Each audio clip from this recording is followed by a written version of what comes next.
Hello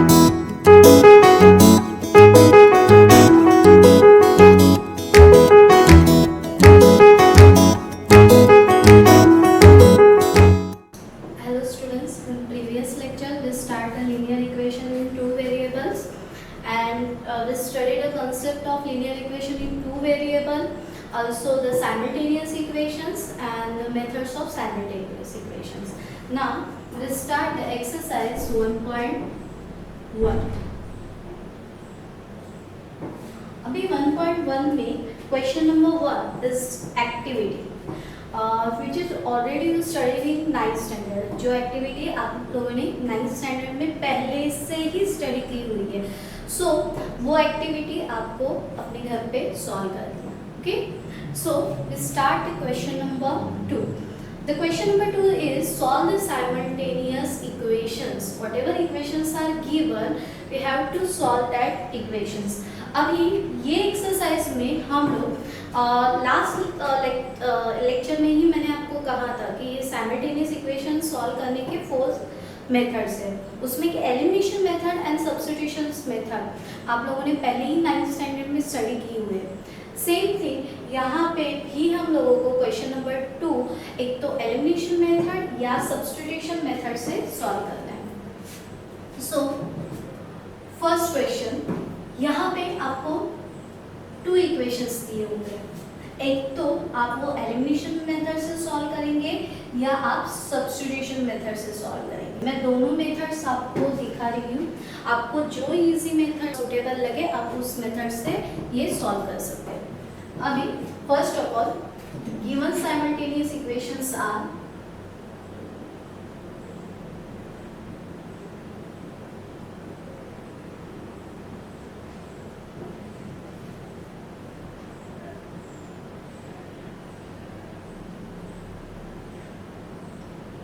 दिया हुआ है 3a plus 5b is equal to 26 and the second one is a plus 5b is equal to 22। अभी elimination method में हम लोगों को क्या करना है, ये फर्स्ट एग्जांपल मैं आपको लोगों को एलिमिनेशन मेथड से सिखाने वाला हूँ। तो एलिमिनेशन मेथड में हम लोगों को क्या करना है, ये जो यहाँ पे 2 वेरिएबल्स दिए हुए हैं, एक तो a and b, in 2 variable में से किसी भी एक वेरिएबल के कोएफिशिएंट्स हम लोगों को क्या करने हैं, सेम करने हैं। सो हम लोगों की फर्स्ट स्टेप्स होगी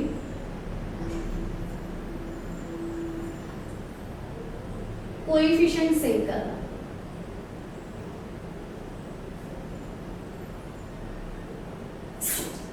सो यहाँ पे देखिए ये वेरिएबल a है, a का कोएफिशिएंट इक्वेशन 1 में 3 है और इक्वेशन 2 में 1। यहाँ पे वेरिएबल b है, उसका कोएफिशिएंट फर्स्ट इक्वेशन में 5 है एंड आल्सो इक्वेशन 2 में 5 है। आप यहाँ पे देख सकते हैं कि वेरिएबल b का यहाँ पे कोएफिशिएंट ऑलरेडी सेम है। अगर सेम नहीं है तो आप लोगों को सेम करना है। सो यहाँ पे ऑलरेडी सेम है तो स्टेप 1 हम लोगों को करने की जरूरत नहीं है। अभी इसके बाद क्या करेंगे, आप आगे जाएंगे स्टेप 2 में। यहाँ पे स्टेप 2 हम लोगों को क्या करना है, जो कोएफिशिएंट हम लोगों ने सेम किए हुए हैं उस कोएफिशिएंट के हम लोगों को साइन देखिए। अभी यहाँ पे देखिए इक्वेशन 1 में इसका साइन क्या है, प्लस, और इक्वेशन 2 में इसका साइन क्या है, प्लस। ओके, अभी अगर सेम साइन है तो आपको करना है सब्ट्रैक्शन, और अगर डिफरेंट साइन है तो आपको करना है एडिशन। ये सारी चीजें हम लोगों ने 9th स्टैंडर्ड में पहले ही सीखी हुई है, फिर भी एक बार बताती हूँ कि यहाँ पे जो साइंस है अगर वो साइंस सेम है तो हम लोगों को वो करनी है सब्ट्रैक्शन प्रोसेस, और अगर सेम साइन नहीं है, अगर यहाँ प्लस है और यहाँ पे अगर माइनस होता तो हम लोग आगे की जो मेथड्स है वो करते हैं एडिशन। सो अभी सेम साइन है तो हम लोग सब्ट्रैक्ट करेंगे। सो मैं यहाँ पे लिखती हूँ सब्ट्रैक्ट इक्वेशन 2 from 1।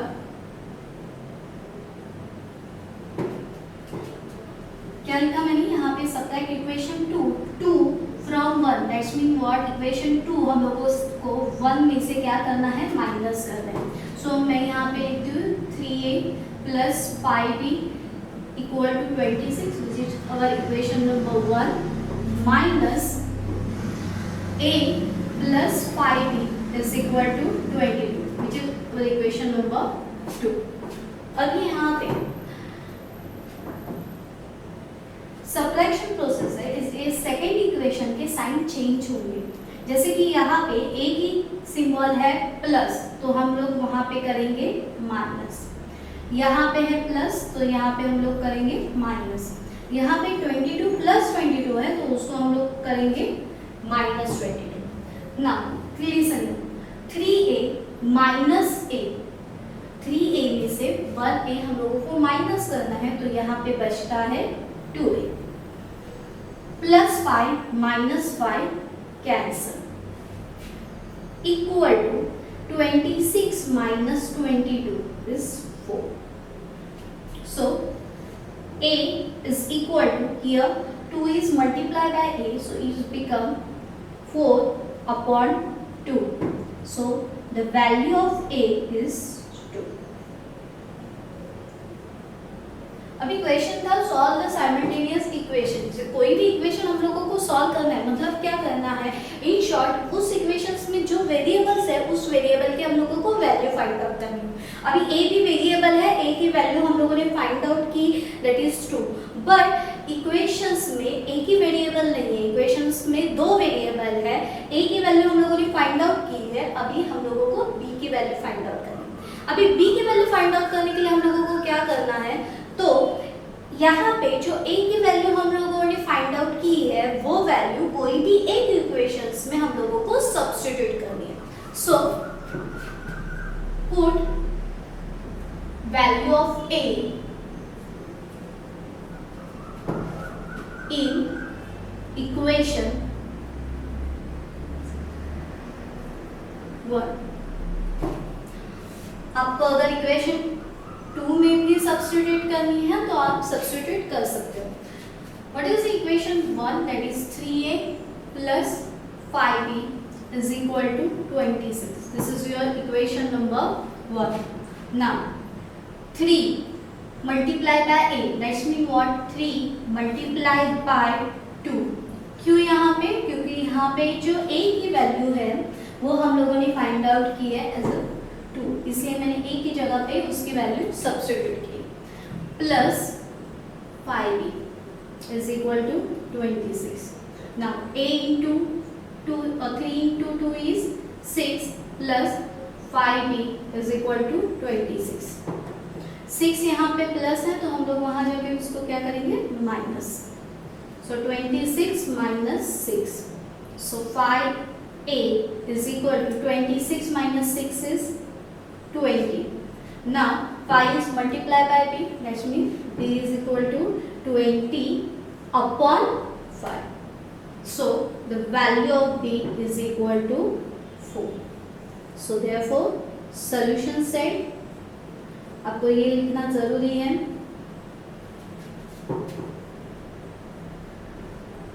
यहाँ पे हम लोगों के पास a की वैल्यू है 2 और b की वैल्यू है, so here our first sum is over by elimination. Students, हम लोगों ने अभी जो फर्स्ट सम देखा साइमल्टेनियस इक्वेशंस का, वो सॉल्व किया हम लोगों ने एलिमिनेशन मेथड से। अभी सेकेंड सम में जो दिखाने वाली हूँ आपको, वो सब्स्टिट्यूशन मेथड का। साइमल्टेनियस इक्वेशंस का फर्स्ट जो क्वेश्चंस था तो मैंने सॉल्व किया आपको एलिमिनेशन मेथड से, एंड अभी जो सॉल्व करने वाली हूँ second sum by substitution method. ये सेकंड सम भी आप एलिमिनेशन मेथड से सॉल्व कर सकते हैं, फर्स्ट सम आप एलिमिनेशन मेथड की जगह पे सब्स्टिट्यूशन मेथड से सॉल्व कर सकते हैं, इट्स योर चॉइस। अभी सब्स्टिट्यूशन मेथड में क्या होता है कि हम लोग एक वैल्यू दूसरे वैल्यू में सब्स्टिट्यूट करते हैं।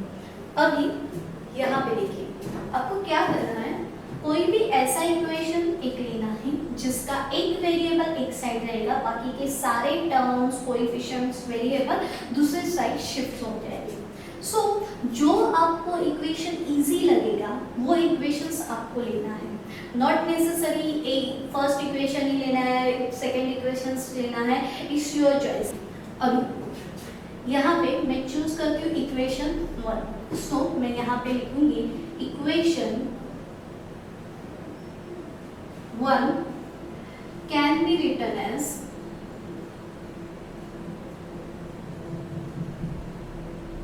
देखिए इक्वेशन 1 है मेरा x plus 7y is equal to 10, this is our equation number 1। अभी मैंने क्या कहा आपको, सब्स्टिट्यूशन मेथड में आप लोगों को क्या करना है, पहले जो इक्वेशन हम लोग फॉर्म करने वाले हैं उस इक्वेशन में एक कोई भी वेरिएबल एक साइड रहेगा, बाकी के सारे कोएफिशिएंट, सारे वेरिएबल, सारे टर्म्स उस दूसरे साइड शिफ्ट हो जाएंगे।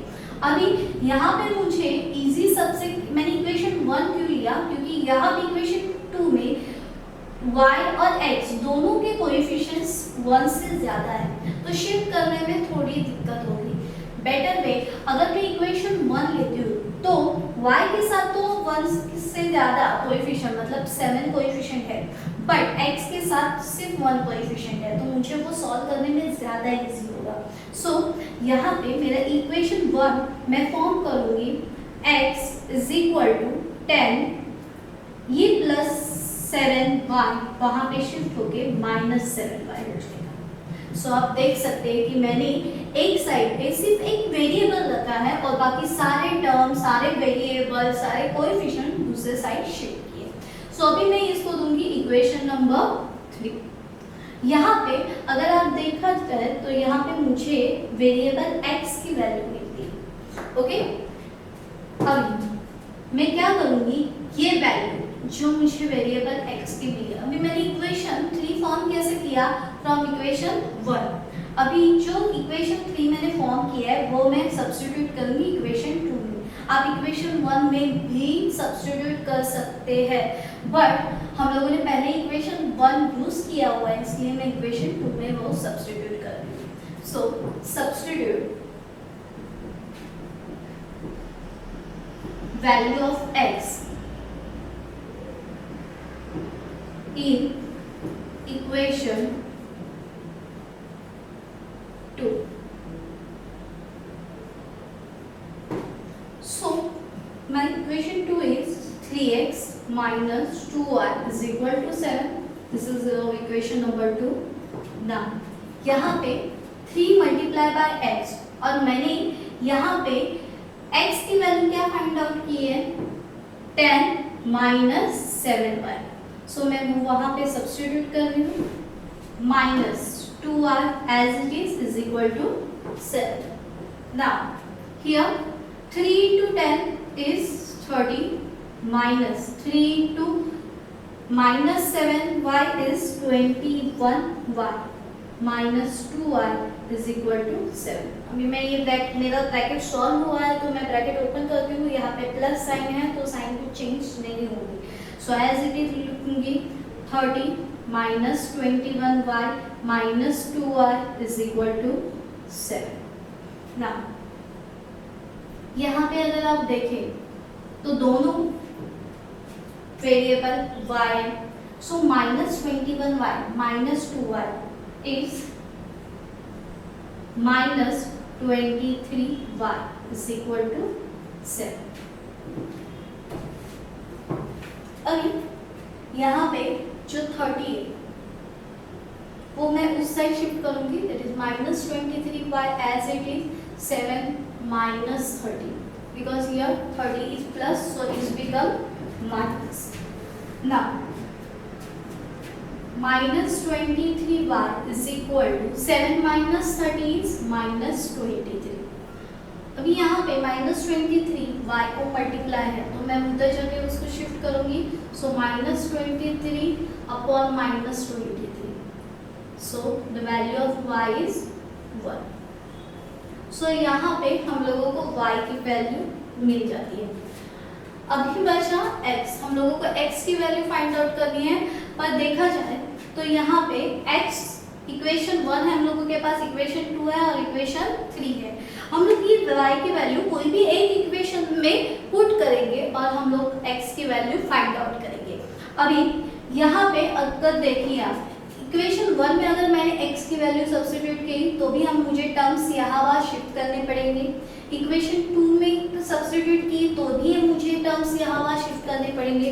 पर देखा जाए तो इक्वेशन 3 देखिए, यहाँ पे एक x एक साइड है और बाकी के सारे टर्म दूसरे साइड है। सो इक्वेशन 1 या इक्वेशन 2 से इक्वेशन 3 में अगर मैं सब्स्टिट्यूट करती हूँ तो वो ज़्यादा इजी होगा। So put y is equal to 1 in equation 3। पर ऐसा है नहीं कि इक्वेशन 1 और 2 में अगर मैं y की वैल्यू सब्स्टिट्यूट करूंगी तो मुझे आंसर मिलेगा नहीं। आपको आंसर मिलेगा बट आपके पास इतना टाइम नहीं होगा पेपर सॉल्व करने के लिए कि आप बड़े बड़े इक्वेशंस लेके वो सॉल्व करें। सो जितना इजी आपको सॉल्व करने के लिए होगा आप वो अटेम्प्ट कीजिए। सो यहाँ पे x is equal to 10 minus 7y is equal to 3। This is our equation number 3. Now x is equal to 10 minus 7 into the value of y is 1. So x is equal to 10 minus 7. So the value of x is 3. So here we got the value of x. Also value of y is equal to 1. So right here solution set is variable is xy. So this is equal to the value of x is 3 comma the value of 1 y is 1. So यहाँ पे हम लोगों का ये equation simultaneous equation solve होते हैं by using substitution method.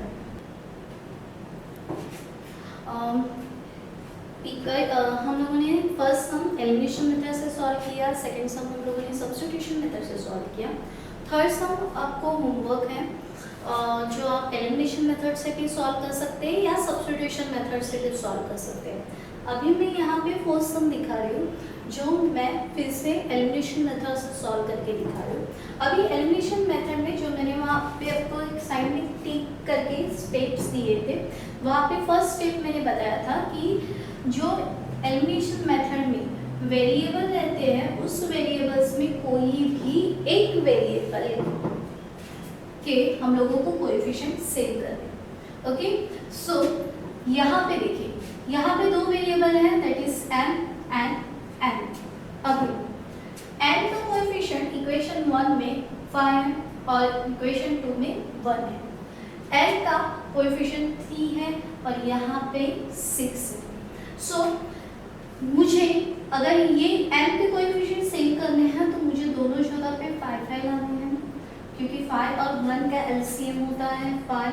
सो मुझे LCM लेना है दोनों का, यहाँ पे वैल्यू सेव करनी है। अगर मैं यहाँ पे देखा जाए तो 3 एंड 6 है, अगर मैं इनका एलसीएम लेती हूँ 3 और 6 का एलसीएम आता है 6। तो अगर मुझे यहाँ पे दोनों जगह पे क्या करनी है 6 करने हैं। सो मैं इस इक्वेशन को अगर 3 को किससे मल्टीप्लाई करेंगे तो 6 आएगा 2 से। सो मुझे इक्वेशन 1 को 2 से मल्टीप्लाई करना पड़ेगा तो मेरे ये n के दोनों कोएफिशिएंट क्या आएंगे सेम आएंगे। और अगर यहाँ पे मैं n को सेम करने के लिए जाऊँगी तो मुझे इक्वेशन 2 को 5 से मल्टीप्लाई करना पड़ेगा तो मेरे यहाँ पे दोनों इक्वेशन का कोएफिशिएंट क्या हो जाएंगे इक्वेशन के सेम हो जाएंगे। अभी मैं जो वेरिएबल n है उसके कोएफिशिएंट सेम करती हूँ। मैंने कहा कि अगर यहाँ पे 6 है और यहाँ पे 3 है सो 6 और 3 का एलसीएम आता है 6 यहाँ पे ऑलरेडी है, यहाँ पे हम लोगों को 6 लाना है तो 6 लाने के लिए 3 की जगह पे 6 लाने के लिए मुझे इक्वेशन को क्या करना पड़ेगा 2 से मल्टीप्लाई करना पड़ेगा। So multiply equation 1 by 2। मैंने पहले भी कहा है आपको कि आप इक्वेशन वेरिएबल n के ही कोएफिशिएंट सेम करें ऐसा नहीं है, आप अगर वेरिएबल m के भी कोएफिशिएंट सेम करते हो तो भी चलेगा। ओके, सो इक्वेशन 1 को अगर मैंने 5 से मल्टीप्लाई किया तो यहाँ पे 2 into 5 that is 10m minus अगर मैं 2 इंटू 3 करती हूँ तो 6m is equal to 2 into 19 that is 30। This is your equation number 3। अगर कोई भी इक्वेशन को हम लोग कोई भी नंबर से मल्टीप्लाई करते हैं तो वो एक टर्म्स को मल्टीप्लाई नहीं करता, वो पूरे इक्वेशन को मल्टीप्लाई करता है। इसलिए जब भी मैंने इक्वेशन 1 को 2 से मल्टीप्लाई किया सो 5m का मल्टीप्लाई बाय 2 10m, 3m का मल्टीप्लाई बाय 2 6m एंड 19 का मल्टीप्लाई बाय 2 इज 38। ओके, सो अभी आप देख सकते हो कि यहाँ पे 6m सेम हो गया। मतलब जो फर्स्ट स्टेप मैंने आपको बताई थी कि कोएफिशिएंट सेम करना है कोई भी एक वेरिएबल का, तो मैंने ये n वेरिएबल के कोएफिशिएंट सेम किए। अभी सेकेंड स्टेप मैंने क्या कहा था कि आपको फिर उसके साइन देखने हैं। अभी यहाँ पे कोएफिशिएंट तो सेम हुआ, इस इक्वेशन में उस कोएफिशिएंट का साइन है माइनस और यहाँ पे इक्वेशन 3 में उसका साइन है माइनस, मतलब दोनों जगह पे सेम साइन है। और मैंने पहले ही कहा था अगर सेम साइन है तो आपको सबट्रैक्शन करना है, डिफरेंट साइन है तो आपको एडिशन करना है। सो यहाँ पे सेम साइन है तो मैं करूंगी subtraction. So subtract equation 2 from 3। So मैं सबट्रैक्ट करूंगी इक्वेशन 3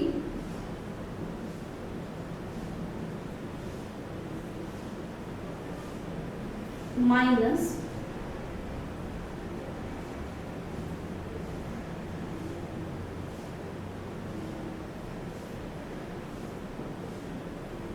यहाँ पे मैंने लिखा था सबट्रैक्ट इक्वेशन 2, मैं 2 3 में से माइनस कर लूँ। अभी यहाँ पे अगर हम लोग सबट्रैक्शन प्रोसेस लेते हैं तो सेकंड इक्वेशन के साइन चेंज हो जाएंगे।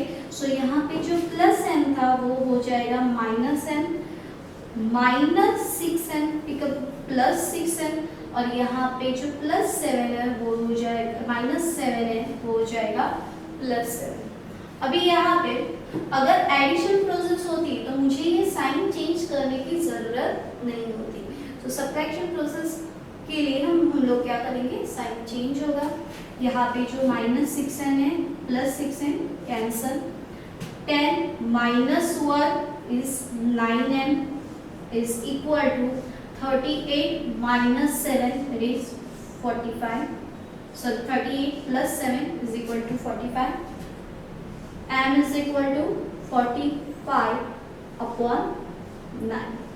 So the value of m is equal to 5.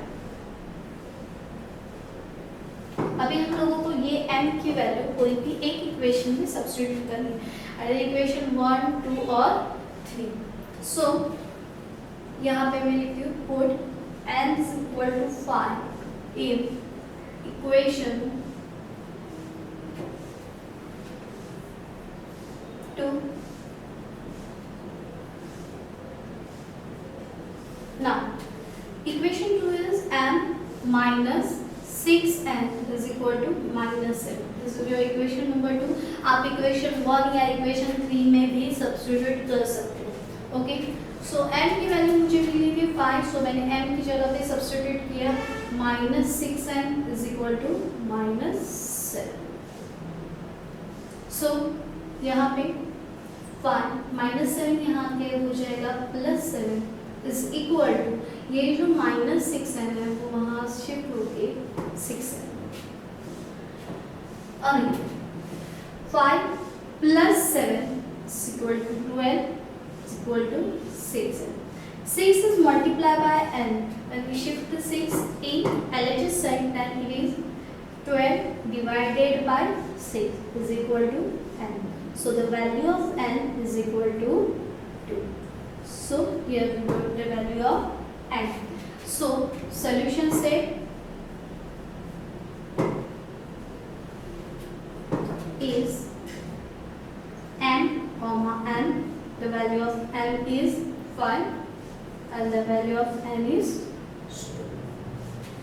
So sum 4 we solve by elimination method.